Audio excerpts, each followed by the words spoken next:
ஏழாவது முறையாக திமுக ஆட்சியில் வரும்னு சொல்லிட்டு நேற்று ஸ்டாலின் சட்டப்பேரவையில் சொன்னார்.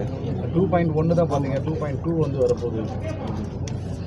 நல்ல கேள்வி கேட்டிருக்கீங்க. காலையில் அம்பாளுடைய அனுகிரகத்தில் சொல்கிறேன், காஞ்சி காமாட்சி அம்மன் அருளாலே திமுக ஆட்சி விரைவில் அகற்றப்படும். தேர்தல் பணிகளை ஆரம்பித்து வெகு நாட்கள் ஆயிடுச்சுன்னு சொல்லிட்டு ஸ்டாலின் சொல்லியிருக்காரு. நீங்கள் பணிகள் ஆரம்பித்து எவ்வளோ நாள் ஆயிடுச்சு?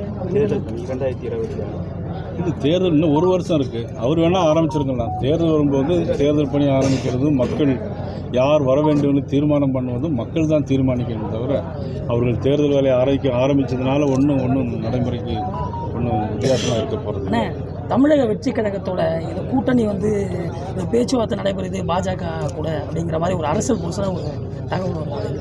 நீங்கள் சொல்கிற அரசியல் புரசல் எனக்கு தெரியல. நான் நேற்று தான் பாரத பிரதமர் நரேந்திர மோடி அவர்களையும் உள்துறை அமைச்சர் திரு அமித்ஷா அவர்களையும் பார்த்துட்டு நேரே அம்பாளை பார்க்க வந்திருக்கிறேன். இப்போ உங்களை பார்க்குறேன்.